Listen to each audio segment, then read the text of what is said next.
आप सभी का स्वागत है गुरमन एजुकेशन हब पे। तो आज अपने राजनीति विज्ञान का ऑब्जेक्टिव टाइप एक प्रैक्टिस सेट करेंगे। तो आओ शुरुआत करते हैं अपने। संविधान की कौन सी अनुसूची में क्षेत्रीय भाषाओं का उल्लेख है? संविधान की कौन सी अनुसूची में क्षेत्रीय भाषाओं का उल्लेख है? तो इसका आंसर है जो 8वीं अनुसूची में।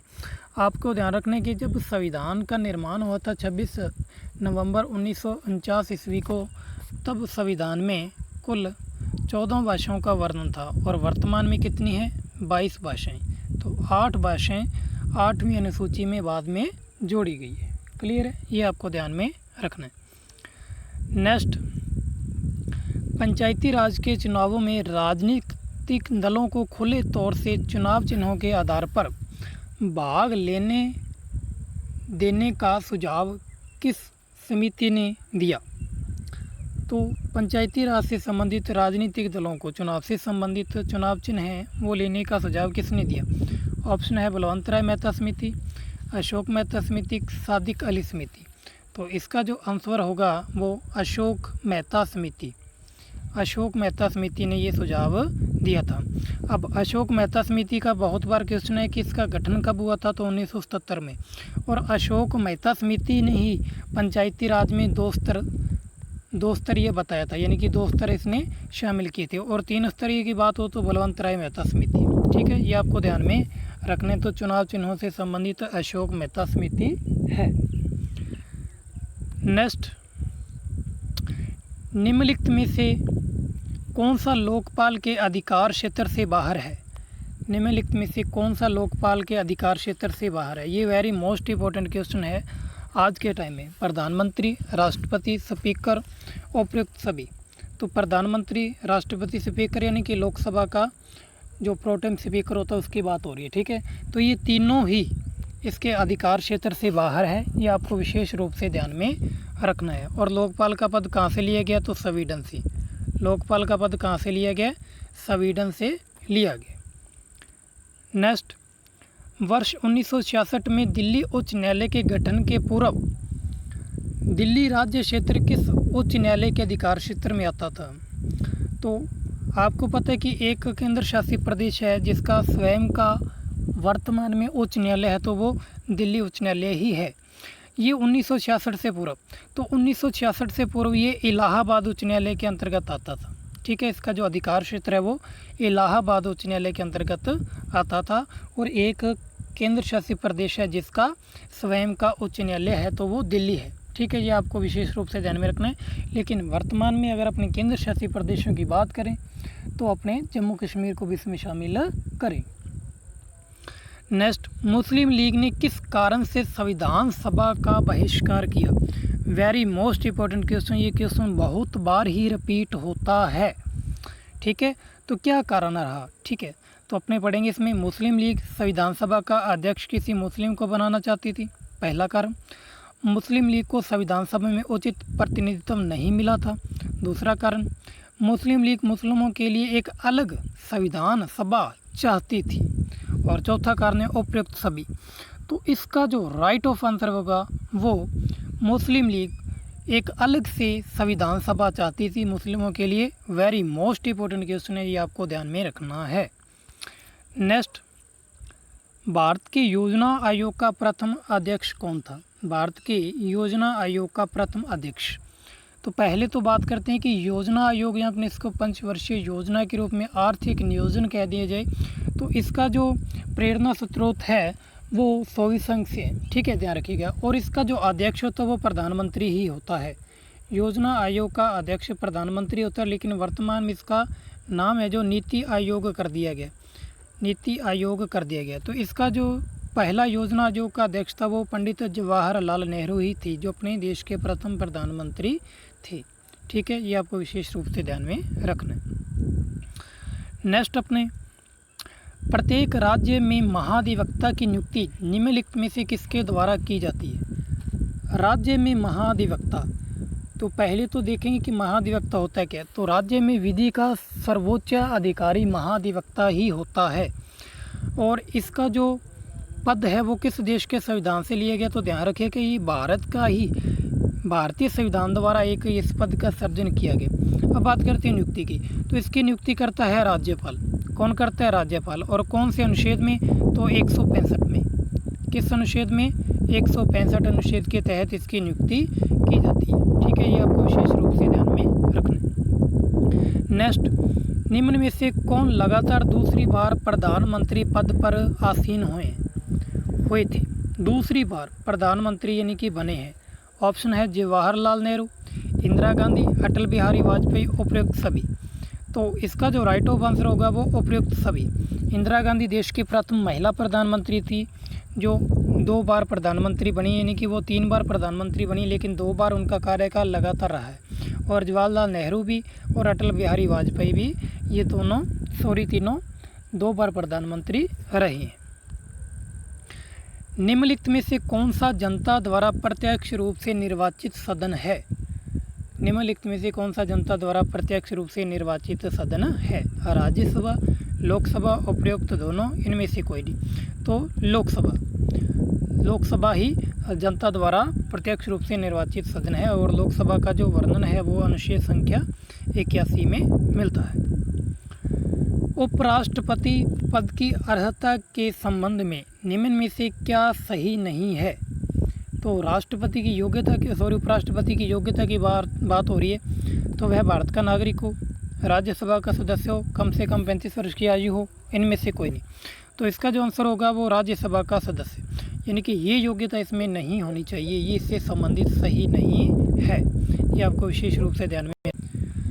तो नेक्स्ट क्वेश्चन है अपना, भारत के राष्ट्रपति की तुलना में निम्न में से किससे करना सर्वाधिक उचित है?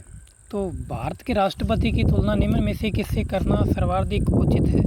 अमेरिका के राष्ट्रपति से, फ्रांस के राष्ट्रपति से, ब्रिटेन के सम्राट से, श्रीलंका के राष्ट्रपति से। तो इसका जो आंसर है वो ब्रिटेन के सम्राट से। तो ब्रिटेन के सम्राट से भारत के राष्ट्रपति की तुलना करना सर्वाधिक उचित है। भारतीय संविधान में कुल कितने भाग हैं? तो वर्तमान में जो भारतीय संविधान में कुल भाग हैं जो उनकी संख्या 22 है। ठीक है, ये आपको विशेष रूप से ध्यान में। और जब तक संविधान यानी कि अगर अपने से बात की जाए कि जब संविधान का निर्माण होता तब कितनी की संख्या थी? तो 22 ही थी। ठीक है, ये आपको विशेष रूप से ध्यान में रखना है। लेकिन वर्तमान में जो इसकी संख्या वो 448 अनुच्छेद, 12 अनुसूचियाँ और 25 भाग हो चुके हैं। लेकिन वर्तमान में जो अपने को आंसर अपने से अगर क्वेश्चन यही आ जाए कि कुल कितने भाग हैं, तो संविधान में अभी तक कुल 22 भाग ही हैं। ठीक है, इन्हीं को मान्यता दी गई है। भारतीय संविधान में मौलिक अधिकारों का उल्लेख करते हुए निम्न में से किस देश का अनुसरण किया गया है? तो यानी कि मौलिक अधिकारों का प्रावधान किस देश से लिया गया है? ब्रिटेन से, अमेरिका, ऑस्ट्रेलिया, स्विट्जरलैंड। तो इसका जो आंसर है वो अमेरिका से। कहाँ से?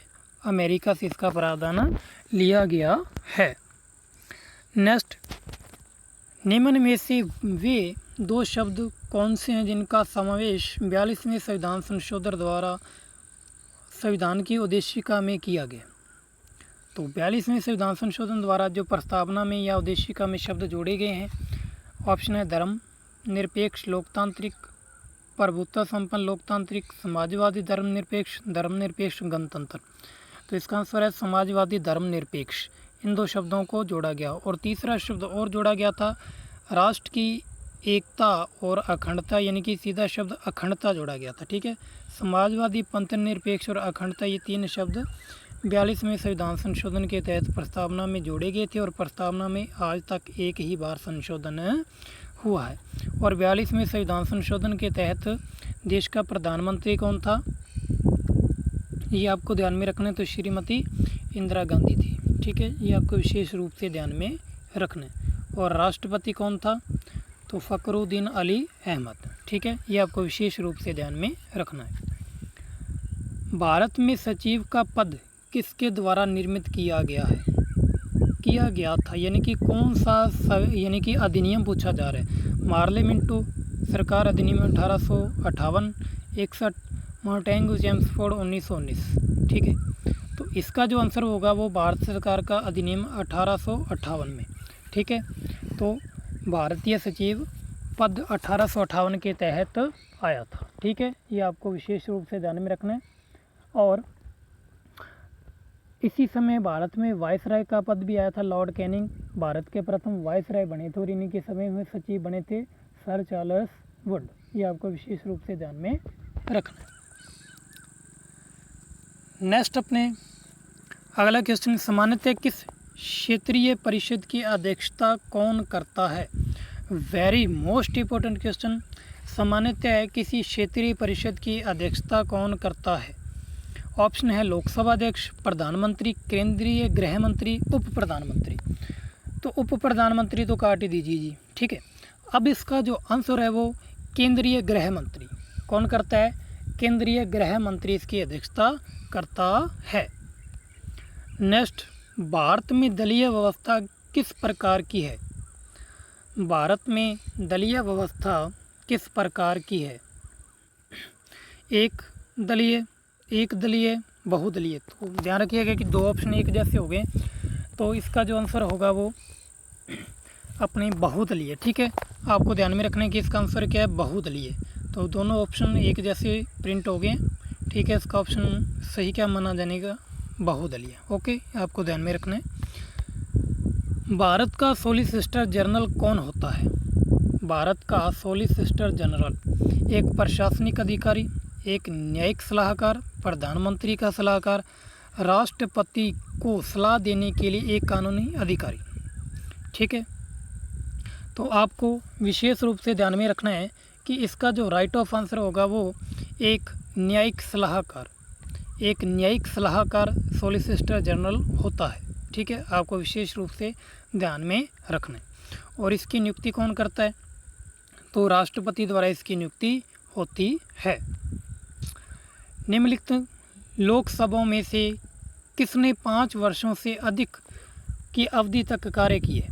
निम्नलिखित में से किसने 5 वर्षों से अधिक की अवधि तक कार्य किया है? चौथी, पाँचवीं, छठी और आठवीं। तो ध्यान रखिए 5 वर्षों से अधिक की बात हो रही है तो पाँचवीं ने ही किया है। कौन सी लोकसभा ने? पाँचवीं लोकसभा ने ही किया है। नेक्स्ट क्वेश्चन, किसी विधानमंडल के किसी सदस्य द्वारा प्रस्तुत प्रस्ताव को जन महत्व का अविलंबन मामला मानते हुए जो चर्चा की जाती है उसे क्या कहते हैं? तो विधानमंडल की बात हो रही है या अपने इसको संसद की बात कर लें तो जो जन महत्व का अविलंब मामला होता है तो उसको क्या नाम दिया जाता है? स्थगन प्रस्ताव, अविश्वास प्रस्ताव, कटौती प्रस्ताव। तो ध्यान रखिएगा कि ये स्थगन प्रस्ताव होगा। क्या होगा इसका आंसर? स्थगन प्रस्ताव, ठीक है। तो आशा करता हूँ ये आपको क्वेश्चन हेल्पफुल होंगे। धन्यवाद।